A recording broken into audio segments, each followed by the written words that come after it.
Halo Sobat Podcast Haluan, kembali lagi kita bertemu. Kali ini kita kedatangan dari tamu-tamu PDHI Persatuan Dokter Hewan Indonesia. Itu ada Bapak Wahid dan Ibu Iis dari Kabid Keswan.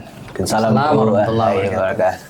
Nih Pak, kalau kita ngomong PDHI itu Pak, PDHI Sumatera Barat, itu apa aja programnya nih saat ini? Mungkin pertama kami menyapa nih pemirsa podcastnya Haluan ya. Ini perdana bagi kami juga dari perhimpunan. Tadi persatuan ya bunyinya, sebenarnya adalah P itu Perhimpunan Dokter Hewan Indonesia. Kebetulan kita di Sumatera Barat ini cuma satu, makanya cabang Sumatera Barat. PDHI itu sendiri sering kita singkat ya, adalah organisasi profesi, mungkin ibaratnya sama kayak IDI ya, Ikatan Dokter Indonesia, itu profesi untuk dokter manusia. Nah, kami namanya PDHI. Nah, PDHI sendiri mewadahi anggota-anggota kita yang terhimpun di dalamnya. Kalau untuk saat ini lebih kurang 489 orang ya di Sumatera Barat yang resmi di My PDHI kita. Kita punya web atau aplikasi My PDHI. Nah, itu bisa kita update, kita tahu kapan ada anggota tambah yang keluar, mutasi dan sebagainya, itu ada sana. Oke, ini sebagai pembuka. Nah, saya hari ini sebagai ketua Perhimpunan Dokter Hewan Cabang Indonesia Barat, Sumatera Barat, Dokter Hewan Wahidin Beruh, biasa dipanggil Wahid, dan kemudian saya juga membawa ketua bidang anggota, advokasi dan pendidikan berkelanjutan, dan beliau inilah yang banyak mengurusi keanggotaan kita di Sumatera Barat. Nah, nanti mungkin kami berdua akan berbagi lah informasi terkait dengan seputar organisasi profesi dan anggotanya, termasuk apa saja sih yang di dalamnya atau yang dibuat kegiatan-kegiatan program yang ada di PDHI sendiri maupun yang dilakukan oleh anggota-anggota kita yang baik dia praktisi maupun non praktisi. Sebagai informasi juga, dari 489 orang ini itu lebih kurang sekitar 40% itu ada ASN ya, nggak sampai mungkin sekarang sekitar 30-an lah. Itu ASN, dokter hewan yang ada di dinas maupun yang di puskeswan. Selebihnya itu ada yang di praktisi swasta, baik itu yang bergerak di pakan unggas ya, kemudian juga obat-obatan hewan, kemudian juga ada yang praktisi murni, yang hewan kesayangan, ataupun mungkin hewan ruminansia. Nah, untuk Sumatera Barat sendiri, kita sebenarnya untuk program di PDHI sendiri, ini adalah tahun terakhir di masa kepengurusan kami nih, ya Dok Is ya.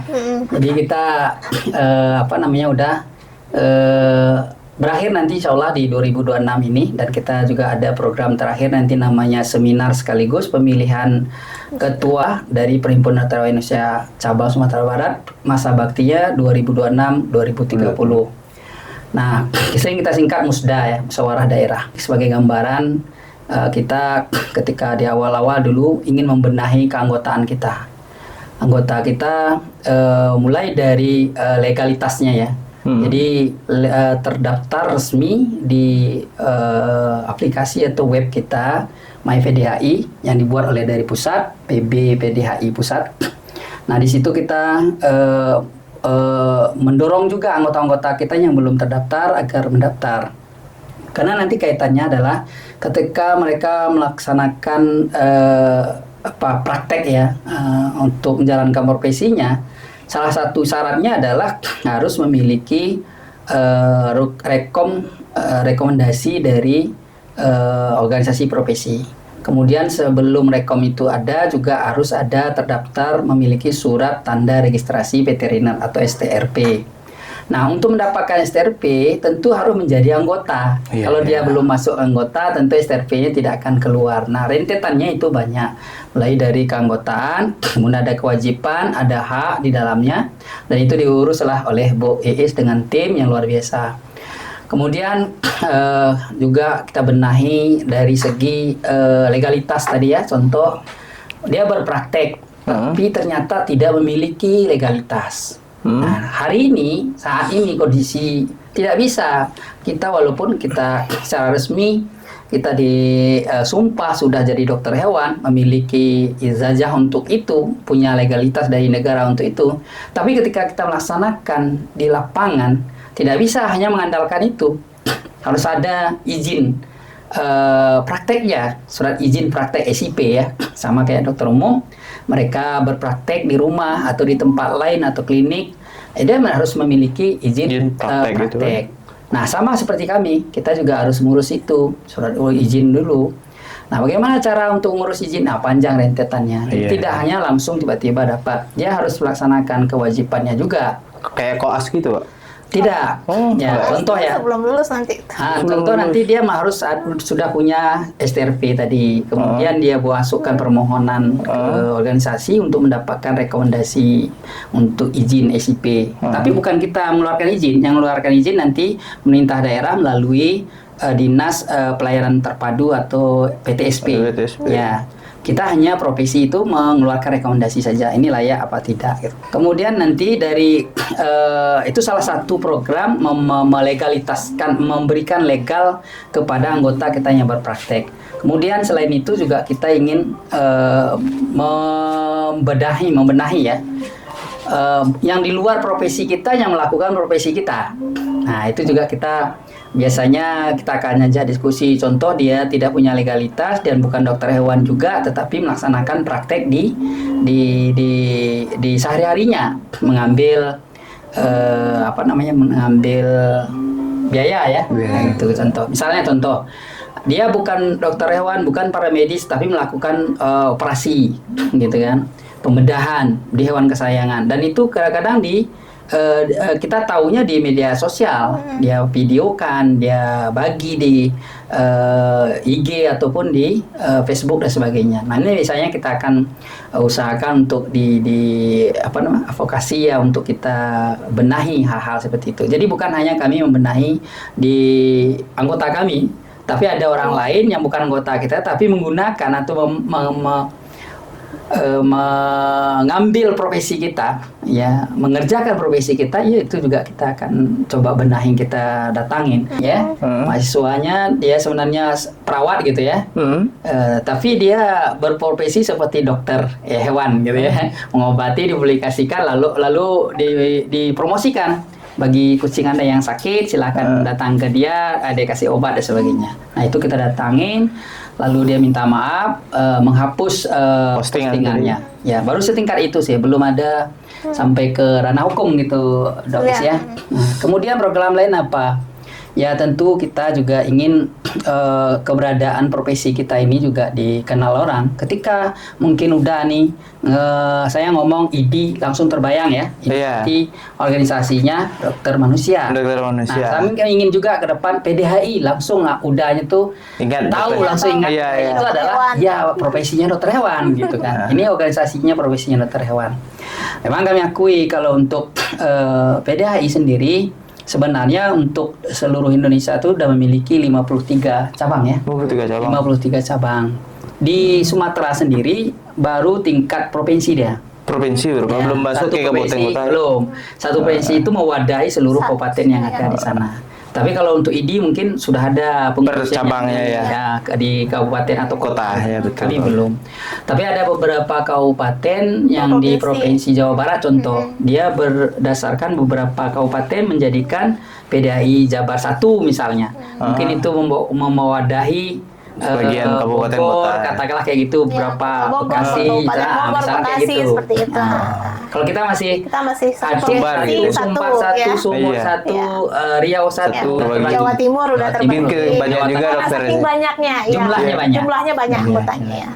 Terus satu lagi kita juga punya program kemarin memang mendorong kerjasama dengan organisasi profesi lain ya, ataupun komunitas-komunitas. Contoh mungkin BKSDA, itu ada kaitan nanti dengan satwa liar. Misalnya ada konflik masyarakat dengan harimau, dengan gajah, dengan beruang, atau hewan-hewan yang lindung yang lain. Nah, mereka kan membutuhkan ilmuwan dokternya. Nah, biasanya itu terlibat dokter-dokter yang daerah setempat, yang kita bekerja sama juga dengan orang BKSDA-nya yang melatih kawan-kawan kita ya, Itu pemberian anggota biusnya kita gitu, Pak, ya? ya, pembiusan, mengevakuasi, Evakuasi, ya. kemudian juga mungkin mengidentifikasi hewan tersebut gitu kan. Nah, contoh. Kemudian selain itu juga kita mendorong seperti pendirian prodi kedokteran hewan yang ada di Sumatera Barat. Alhamdulillah untuk di masa kepengurusan kita ada muncul dua ya, dua prodi kedokteran hewan, satu di UNP, satu di Muhammadiyah Sumatera Barat ya. Yang kampusnya sendiri kalau UNP itu di Bukit Tinggi, kalau yang di Muhammadiyah di Bukit Tinggi. Payakumbuh. Ya, di Payakumbuh. Nah, masing-masing mereka punya ciri khas masing-masing ya. Karena misalnya ada yang nangani tentang terkait dengan zoonosis yang khusus mereka lebih perdalam di sana, atau ada yang terkait dengan kesehatan masyarakat veteriner mengenai pangan asal hewan tadi misalnya gitu. Berbeda ya. Nah, kami sifatnya mendorong, kemudian juga ikut andil dalam hal merekomendasikan ya terbentuknya prodi tersebut. Alhamdulillah untuk UMP sendiri ini udah tahun ketiga. Saya baru dapat informasi kemarin sekitar 2-3 hari yang lalu sudah keluar akreditasinya itu UMP itu unggul. Ya, unggul. Luar biasa ya. Kalau Muhammadiyah sendiri masih menggunakan akreditasi minimal di awal karena dia belum sampai 2 tahun. Nanti setelah 2 tahun baru harus ngurus lagi akreditasi sebenarnya gitu. Nah, posisinya masih posisi minimal, akreditasi minimal istilahnya. Kemudian apalagi programnya? Program kita peningkatan kompetensi dokter kita. Ini untuk internal ya, artinya kita menyadari bahwa perkembangan ilmu kedokteran hewan itu, kasus dan penyakit juga di lapangan terus berkembang ya. Contoh mungkin penyakit terbaru terkait hewan kesayangan, ada yang bisa menular ke manusia, dan itu juga biasanya diupdate terus. Kemudian ada hasil-hasil penelitian para ahli, mungkin itu yang diseminarkan dan seterusnya. Dan dalam bentuk seminar maupun workshop biasanya. Itu bisa kita kerjakan sendiri atau bekerjasama dengan pihak lain. Bisa itu mungkin perusahaan gitu dok Is ya. Contoh misalnya masalah unggas, berarti biasanya perusahaan unggas yang pakan unggas ataupun obat-obatan unggas itu biasanya kerjasama dengan kita.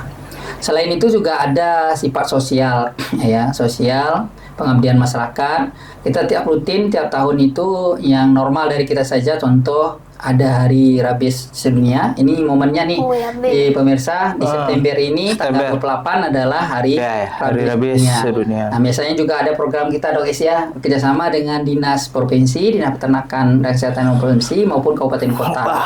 Misalnya vaksinasi, kemudian KIE ya, komunikasi informasi edukasi, kayak penyuluhan sosialisasi lah masalah rabies. Rabies ini unik gitu ya. Sebenarnya dia harusnya bisa kita tanganin. Karena dia tidak bermutasi. Ya, virusnya tidak berubah-ubah, tetap dari zaman pertama sekali ditemukan seperti itu aja dok Is ya. Berbeda mungkin dengan beberapa penyakit yang lain. Dia stabil. Tapi kenapa kok tidak bisa kita atasin? Ya, masalahnya itu tadi banyak rentetannya yang menyebabkan tidak. Contoh kebijakan pusat contoh. Ketika kita dulu kena COVID harus 70-80% sudah tervaksinkan semua. Artinya apa? Kalau 80% penduduk kita saat itu anggaplah 200 juta, berarti sekitar 180 juta minimal harus tervaksin misalnya. Artinya vaksinnya harus berapa? Ya minimal mungkin 200 juta kan? Nah, itu artinya diikuti dengan kebijakan vaksin yang disediakan, operasional yang disediakan, orang yang menangani itu disediakan, kebijakan lalu lintas orangnya juga diterapkan ketat. Nah, di rabies kita tahu hewannya apa penular ini, ada anjing, ada kucing, kera, ada yang lain kan. Tapi apakah kita vaksin? Katakanlah sekarang populasi anjing sajalah untuk Sumatera Barat berapa kira-kira estimasinya sekarang? 200 lebih 400 lah. Anggaplah kita anggap 300.000 ya. 300.000. Anggap 300.000. Idealnya kalau 80% kita vaksinkan, vaksin yang harus kita sediakan anggaplah dari 300 tadi ya. Berarti harusnya minimal 250 lah. 250.000 dosis vaksin untuk kita sediakan minimal. Kenyataannya hari ini vaksin kita tidak punya. Yang ada tuh mungkin 10% pun tidak tercukupin. Jadi para ahli menyebutkan rabies tidak akan bisa tuntas kalau vaksin kita tidak maksimal bisa melindungi. Itu contoh. Belum lagi penyakitnya lain. Gitu Bang. Udah. Cerita mengenai rabies ini juga kan adalah sama satu kepala dinas. Memang katanya kan untuk vaksin rabies tuh emang jauh kurangnya. Iya, betul sekali. Kan itu baik dari tingkat yang didapat dari provinsi gitu kan turunan gitu. Itu memang nggak nyampai. Iya. Penyakit ini bukan penyakit main-main, nyawa taruhannya. Tahun kemarin aja kalau tidak salah 9 orang meninggal, itu bukan satu nyawa saja sangat berarti kan. Kalau mungkin maaf nih, kalau hewannya yang mati mungkin orang masih bisa lah, ya nggak apa-apa gitu. Tapi kalau orangnya mati, meninggal, ya nggak bisa kita bilang nggak apa-apa, ini harus serius. Kami dari PDHI dari dulu mendorong hendaknya kebijakan di pusat itu menggelontorkan anggaran khusus untuk vaksin minimal 80% tervaksinkan itu harus dilaksanakan. Dia personilnya kita lemah di bawah pun karena gado-gado tadi ya. Dinas kita juga ada gado, bukan hanya menangani kesehatan hewan dia. Nah, tapi ketika ini jadi masalah serius nantinya, jadi kasihan nanti masyarakat kita yang biasa nggak punya duit juga tergigit, lalu ternyata rabies, mereka nggak pandai ngurus ya misalnya dapatkan asuransi ya. Vaksinnya itu kalau beli sendiri mahal loh. Mahal itu ya? Ya bisa 1 jutaan, minimal 800-900-an ribu. Nah, gimana mereka membelikan? Nah, mungkin itu vaksin untuk manusianya. Tapi kalau untuk vaksin hewannya, ya murah lah. Ya kalau untuk kita program pemerintah malah gratis kan, Dok Is ya? Digratiskan asal mau divaksinkan. Yang banyak menjadi korban manusianya juga sepertinya orang-orang yang menengah ke bawah. Itu tadi kan? Mungkin ini. Itu tadi pertama bisa jadi ketidaktahuan mereka ya. Pendidikannya kurang. Ya, ilmunya kurang. Mungkin jarang juga lihat-lihat di HP tentang rabies apa itu. Kalau orang-orangnya mungkin sudah memiliki HP, ada Android, bisa lihat-lihat tuh rabies itu apa. Dia mungkin sudah tahu lah kalau tergigit harusnya diapain. Kami akui kalau kita dari dinas ataupun dari profesi sendiri, kalau mereka datang ke klinik hewan, itu biasanya pasti akan ada edukasi untuk itu. Kalau pergi ke puskeswan juga pasti kayak gitu. Dan dinas terkait biasanya melakukan sosialisasi, bisa ke sekolah, bisa ke masyarakat biasa, bisa ke ibu-ibu, perangkat ibu-ibu gitu ya, perangkat RT dan sebagainya gitu. Biasanya ada Pak, karena ya risiko nyawa tadi. Dia bukan tidak bisa diatasin, bisa. Jadi kalaupun misalnya Pak, udah misalnya ada kucing atau anjing tiba-tiba gigit, udah bisa hasil labnya ternyata positif. Lalu udah akan apakah kena? Belum tentu. Kalau udah langsung ditangani, insya Allah aman juga udah tuh. Penanganan itu seperti apa? Pertama kalau kita sendiri ya, kalau masih ada sarana di rumah, pertama cuci dengan air mengalir. Buka keran, sabun, air mengalir. Misalnya tangan nih, kasih sabun. Jangan kuat kali ya. Artinya nanti tambah luka yang tambah lebar, tambah juga berpotensi semakin cepat pergerakan virus masuk. Jadi biasa saja sambil mengalir 15 minimal, 10 atau 15 menit lah. Ya, itu bisa membunuh virus kalaupun ada sampai 90-an%. Itu tindakan pertama harus selama 15 menit gitu ya. 15 menit. Protokolnya gitu. Sama sabun gitu ya. Sabunnya mungkin sabun apa ya, kalau enggak ada sabun colek atau sabun mandi gitu ya sifatnya bisa meluruhkan lemak. Nah, yang kalau sabun itu biasanya kan bisa misalnya ada wadah yang berlemak di tempat makan kita, dicuci dengan itu sunlight, itu kan bisa hilang tuh. Nah, sifatnya kayak gitu. Jadi sabun cuci piring gitu, Bu ya. Karena virusnya dia diselimuti oleh lemaknya. Jadi itu bisa luruh dia lemaknya, dia bisa mati. Nah, makanya kalau tindakan pertama cuci dengan air mengalir, pakai sabun selama 15 menit. Itu luar biasa menolong ya. Jadi pemirsa podcastnya Haluan, ini hal serius, jangan kita anggap, karena kalau udah kena terlambat. Maksudnya gini, begitu kena kita santai saja, kan lukanya udah sembuh nih, 5 hari 10 hari kemudian udah sembuh. Tapi kalau benar itu rabies, virusnya menuju ke saraf pusat kita, ke otak kita. Mungkin yang memahaminya lebih gampang adalah yang pernah nonton film zombie mungkin ya. Jadi seperti itu, ketika dia tergigit oleh orang yang kena penyakit zombie, pindah ke orang yang baru digigit, dan dia juga bisa memindahkan. Persis hampir sama dengan virus rabies. Ketika anjingnya kena rabies, digigitnya kita, tanpa kita atasi segera, Ya, salah satu mencuci, kemudian kasih alkohol, kemudian segera pergi ke unit layanan kesehatan, apakah itu puskesmas atau ke rumah sakit atau IGD. Karena nanti mereka sampaikan, saya tergigit ini. Nah, nanti di sana dokternya tahu protokolnya harus seperti ini kalau yang digigit. Biasanya juga akan dicuci lagi, kemudian menurut beliau itu daerah risiko tinggi, yang tergigit itu biasanya dokternya di rumah sakit atau puskesmas akan melaksanakan pemberian vaksin anti rabies ataupun vaksin serum rabies. Misalnya kan ada kayak kucing yang lagi gebagalu-bagalu gitu, biasa kan digigitnya kan sering dia gigit kita tuh, tapi nggak berdarah gitu. Berarti itu aman gitu Bu ya?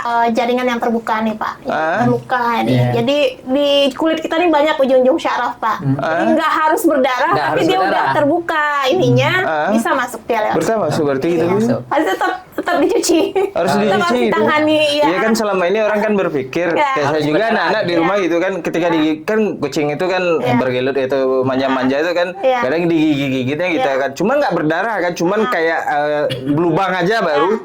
Berarti itu juga berisiko gitu Bu ya? Jadi kan misalnya kucing udah tuh kita sendiri, walaupun tadi sepertinya kayak main-main aja dia.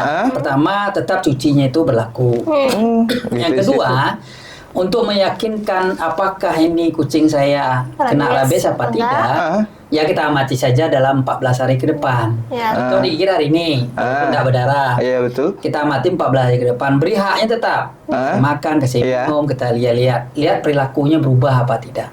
Seperti apa Bu kalau berubah rabies? Misalnya kalau kucing kita kan biasanya kasih nama ya. Kita panggil dia tahu atau mendekat, ekornya bergerak-gerak. Kita udah pulang dari kerja misalnya, dia udah mendekat.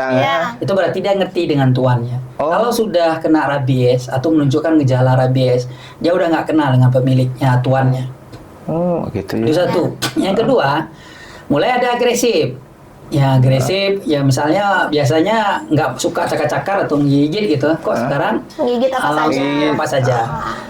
Itu bisa sebagai tanda juga. Kalau kami istilahnya tanda klinis ya, bukan gejala klinis. Karena hewan itu dia nggak bisa cerita, nggak bisa ngomong gitu. Yang bisa kita lihat itu makanya tanda yang muncul. Tanda gitu. Tapi kalau manusia, kalau kemarin udah pergi ke rumah sakit kan ditanya tuh apa gejala yang terasa gitu kan. Nah udah akan ngomong ya. Kalau ini tidak. Jadi dari tanda kita lihat itu salah satu. Yang kedua, mungkin ya ada perubahan perilaku tadi, kemudian ada perubahan secara fisiknya. Mungkin matanya mulai nampak agak merah. Kucing suara ya, suaranya agak parau, suara air liur keluar, takut cahaya, dia sembunyi dia di tempat yang ini yang gelap. Tapi kucing saya di rumah lendak Bu. Itu contoh. Banyak sih beberapa gejala klinis. Kalau sudah tingkat paralisanya ada kelumpuhan ya. Kadang kita dekatkan dia menggigit apa saja. Ya misalnya kayu kita dekat dia gigit kayu juga. Terutama sih yang ini nih, air nih ya. Nih airnya haluannya. Itu dia takut sekali dengan air. Takut dengan air. Itu ciri khasnya. Paling utama namanya. Baik di anjing maupun di kucing. Kita paksakan pun minum dia nanti akan nggak mau bisa merontak sekali. Itu ciri khas kan. Oke Pak, kalau ngomong-ngomong rabies tadi kan ada 3 hewan gitu Bu ya. Ada kucing, ada anjing, dan kera gitu. Nah orang Sumatera Barat itu kan hobinya berburu gitu Pak. Pasti kan banyak anjingnya gitu Pak. Nah itu seperti apa gitu Pak, atau himbauan dari Bapak lah gitu dan Ibu gitu. Apa nih yang harus dilakukan para pemilik atau tuan dari hewan kita itu agar tidak terkena rabies dan penyakit lainnya Bu? Kalau babi dia memakan kan atau sesama dia kan kita nggak tahu gitu Pak. Betul. Karena seperti kata Bapak kan mungkin dia akan ibaratnya kalau orang itu kan ada stadium awal gitu Pak. Kalau stadium awal tuh kan masih 50-50 ini benar atau tidak gitu. Nah apa yang harus dilakukan itu Bu? Nah mungkin untuk untuk pemilik anjing berburu mungkin yang harus kita perhatikan yang pertama mungkin asal usulnya tentu harus ada surat sertifikat veteriner namanya, sertifikat yang menyatakan kalau hewan tersebut sehat dari daerah asalnya. Nah, jadi tidak sembarangan belinya Ya, gitu kan. Kalau di sertifikat veteriner itu dia dinyatakan sudah divaksin. Divaksin gitu. Kemudian hasil vaksinnya itu berhasil gitu. Jadi titer antibodinya cukup untuk perlindungan terhadap rabies. Itu. Kemudian tentu sehat secara klinis dari darah asalnya. Itu yang dinyatakan di sertifikat veteriner untuk yang anjing ini, Pak. Jadi itu yang harus dipastikan. Pertama, asal usulnya ada sertifikat veterinernya. Kemudian cara pemeliharaan mungkin. Ya, cara pemeliharaan tentu harus intensif ya, baiknya jangan dilepas liarkan gitu. Jadi hewan harus dipelihara, betul-betul dipelihara, jangan disuruh cari makan sendiri. Iya, betul. Banyaknya kan begitu gitu ya. Biasanya kalau yang ini yang kesayangan nih, betul-betul sayang, pasti dia nggak mau ini, harganya mahal. Burungnya. Tapi kalau sudah nggak ini lagi, udah loyo misalnya, akhirnya jangan sampai dibuang, dilepas liarkan. Mungkin seperti itu Pak perawatannya. Kemudian jaga kesehatannya. Jadi tidak hanya dari rabies saja. Ini kan sudah divaksin di awal nih, mungkin pas ini sudah ada suratnya, tapi dia harus rutin setiap tahunnya divaksin rabies. Berapa kali minimal dalam setahun? Sekali setahun gitu. Iya. Kalau untuk rabies ya, tapi ada penyakit-penyakit lain yang mungkin juga ada pencegahannya, itu juga bisa dianjurkan. Kalau menjaga kesehatan kan banyak yang harus dilakukan ya. Tidak hanya mungkin vaksin, tidak hanya rabies, itu ada penyakit lain, kemudian juga mungkin ada obat cacing, ada vitamin gitu kan. Jadi sejahtera lah dia gitu mungkin kalau sebagai ini. Iya, dia juga butuh kan untuk berburu fit gitu kondisinya kan. Ya itu dijaga hewannya. Nah, seperti itu. Yang punya hewan kesayangan baik itu anjing atau kucing ya, atau hewan yang lain yang berpotensi menularkan, apa yang disampaikan Dogis tadi itu harus kita lakukan. Jadi memang tidak hanya sekedar lupa kapan ya yang divaksinnya, jadi kartunya harus ada. Nah, kartu vaksinnya harus jelas. Kita lihat di sana. Ini tanggal jatuh temponya harus divaksin, katakanlah Agustus 2027. Ya udah harus vaksin lagi. Tapi dengan syarat dia harus sehat. Karena imun yang kita berikan atau vaksin yang kita berikan syaratnya harus sehat. Kalau dia sedang sakit kita berikan vaksin, nanti akhirnya lebih cepat mati dia. Sama kayak kita, kalau kita sedang demam, tertinggi atau penyakit lain, tidak dibolehkan kita dilakukan imunisasi gitu kan. Karena dia ada reaksi dalam tubuh. Kemudian yang paling penting satu lagi adalah ketika ada perubahan perilaku di hewan kita, ini menjadi early semacam peringatan dini ke kitanya. Berarti ini harus menjadi perhatian kita. Jangan biasa tuh gitu kan, cuek saja nggak apa-apa. Padahal dia sudah mau cerita ke kita tuh hewannya. Pertama misalnya nggak mau makan atau udah kurang makannya, ini udah cerita ke kita. Saya ada apa-apa ini, itulah kira-kira. Kalau dia boleh cerita, bisa dia ngomong, kita ngerti udah kayak gitu. Ketika nafsu makannya berubah, itu udah cerita, saya nih sedang sakit nih, kayak gitu, enak badan nih, nggak mood nih, misalnya seperti itu. Atau apalagi sesuatu yang menurut kita biasanya riang dia, kita riang, tiba-tiba jadi pendiam. Atau sebaliknya, biasanya dia diam saja, dia tiba-tiba jadi agresif. Nah, itu kan perubahan perilaku. Nah, untuk rabies ataupun penyakit yang lain pun pasti diawali dulu dengan tanda-tanda seperti itu. Ada makan turun, berubah perilakunya, air liurnya keluar dan sebagainya. Itu akan diikuti dengan tanda-tanda yang lain, gitu ya. Jadi gampang sekali. Terus yang paling penting bagi pemilik anjing ataupun kucing, ketika kita tergigit, walaupun itu anjing kita, walaupun itu kucing kita, jangan anggap sepele. Ya, seperti balik cerita tadi. Ya harus dulu dicuci, kemudian diobservasi anjingnya atau kucingnya 14 hari ke depan, atau laporkan ke dinas terkait melalui pusat kesehatan hewannya, puskeswan, atau ke klinik hewan juga boleh, yang terdekat di daerah kita masing-masing. Untuk mengamati, kalau kita nggak tahu, mungkin kita tolong puskeswan, nih gimana cara observasinya, nanti bisa konsultasikan ke sana. Itu satu udah. Kemudian satu lagi adalah ketika kita tergigit lalu masa observasi dalam 14 hari tiba-tiba mati. Belum sampai 14 hari dia udah mati. Atau sebelum mati itu udah menunjukkan gejala lain atau tanda lain. Tadi misalnya enggak mau minum lagi, tadinya mau masih makan, mau minum, udah takut dengan air, lalu menggigit kandangnya sendiri. Ya, matanya merah, udah mulai sempoyongan, ya itu udah besar kemungkinan ketika dia mati nanti lalu kita periksakan sampel otaknya. Sekali-kali kita nyawa pemilik jangan menyentuh hewannya dengan tanpa melindungi tangan kita, apakah pakai sarung tangan atau plastik kalau tidak ada sarung tangannya. Kalaupun tidak ada, ya udah telepon aja puskeswan yang terdekat, biar mereka yang akan bantu untuk mengambil sampelnya nantinya. Itu biasanya kita kirim ke laboratorium Balai Veteriner di Baso, Bukit Tinggi. Kalau pagi diantar, mungkin siang udah keluar hasilnya. Ya. Cepat dong. Cepat. Misalnya positif. Nih pengalaman kami pagi ini di Parangpanjang tadi, saya sebelum kemari, ada laporan kucingnya sebelumnya sakit, 2 hari kemudian mati. Nah, waktu dia coba kasih bantu makan, kasih minum itu sudah merontak, tidak mau, sehingga dia pun sempat tergigit, ada juga tercakar. Nah, kami sarankan tadi bawa ke puskeswan, lalu puskeswan mungkin udah diantar sekarang ke laboratorium veteriner ini. Mudah-mudahan siang udah ketahuan kita. Nah, kita apabila misal ternyata positif, nanti yang si pemilik yang sempat digigit dan dicakar tadi harus ya pergi ke puskesmas ya, untuk orangnya gitu Pak ya. Orangnya kan puskesmas. layanan untuk penyuntikan. Tapi kalau misalnya dia sehat saja, nah kalau kita evaluasi apakah udah jadwal vaksin udah masuk apa tidak. Kalau sudah saatnya vaksin harus segera vaksinkan, karena itu satu-satunya yang melindungi hewan itu dari serangan penyakit rabies itu sendiri. Itu udah. Ya jangan anggap sepele, itu aja lah. Apalagi pergi ke dukun gitu kan. Nah, kalau udah muncul gejalanya, kalau kayak bahasa Dokis tadi, kalau udah gejalanya, tandanya udah muncul di orangnya, tidak tertolong lagi. Mau bawa kemana? Singapura, berapa banyak duit kita bisa kumpulkan untuk mengatasi itu, tidak bisa lagi. Ya, 99,9% itu meninggal gitu. Tapi kalau meninggalnya sedih kita. Ya. Seperti anjingnya gila itu.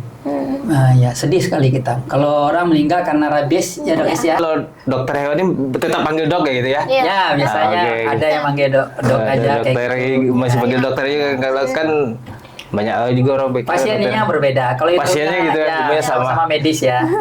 Oke. Pak Ibu, ini sudah cukup panjang juga kita berbicara rabies, karena rabies ini di Sumatera Barat cukup tinggi gitu Bu ya. Karena penyakitnya nggak sembarangan gitu.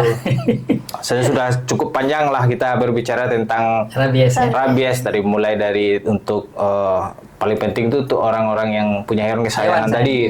Berarti kan sudah dokter jelaskan juga tadi apa yang harus. Satu lagi udah saya lupa. Kepedulian, ya kepedulian masyarakat, lingkungan itu terhadap rabies ini harus sama. Saya contohkan, kalau ibu-ibu itu ada kambing datang ke rumahnya, kebetulan ada tanaman-tanaman, lalu dimakan oleh kambing, kira-kira marah nggak ibu-ibu ya? Ya marah lah Pak. Pasti marah ya.